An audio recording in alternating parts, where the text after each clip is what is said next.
കോട്ടയം നഗരസഭയിലെ പാരിതോഷിക വിവാദത്തിൽ വിജിലൻസ് അന്വേഷണം വേണമെന്ന നഗരസഭയുടെ ശുപാർശയിൽ നടപടി വൈകും. ശുപാർശയിൽ LSGD ജോയിന്റ് ഡയറക്ടർ നടപടിയെടുക്കില്ല. ജനപ്രതിനിധികൾക്കെതിരെ നടപടിയെടുക്കാൻ അധികാരമില്ലെന്നാണ് ജോയിന്റ് ഡയറക്ടറുടെ ഓഫീസ് അറിയിച്ചത്. ബഡ്ജറ്റ് അവതരണവുമായി ബന്ധപ്പെട്ട് അംഗങ്ങൾക്ക് പാരിതോഷികം നൽകാൻ പണപ്പിരിവ് നടത്തിയെന്ന ആരോപണത്തിൽ നടപടി ആവശ്യപ്പെട്ട് LSGD ജോയിന്റ് ഡയറക്ടർക്ക് നഗരസഭ കത്ത് നൽകിയിരുന്നു.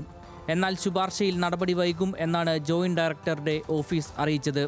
ജനപ്രതിനിധികൾക്കെതിരെ നടപടിയെടുക്കാൻ LSGD ജോയിന്റ് ഡയറക്ടർക്ക് അധികാരമില്ലെന്നും ശുപാർശ LSGD പ്രിൻസിപ്പൽ ഡയറക്ടർക്ക് കൈമാറുമെന്നുമാണ് അറിയിപ്പ് ലഭിച്ചത്.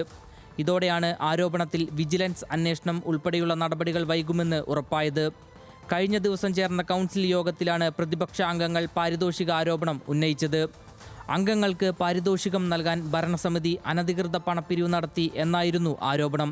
211 കോടിയുടെ സാമ്പത്തിക ക്രമക്കേട് വിവാദം കത്തി നിൽക്കുമ്പോൾ തന്നെയായിരുന്നു പുതിയ ആരോപണം. ന്യൂസ് മലയാളം, കോട്ടയം.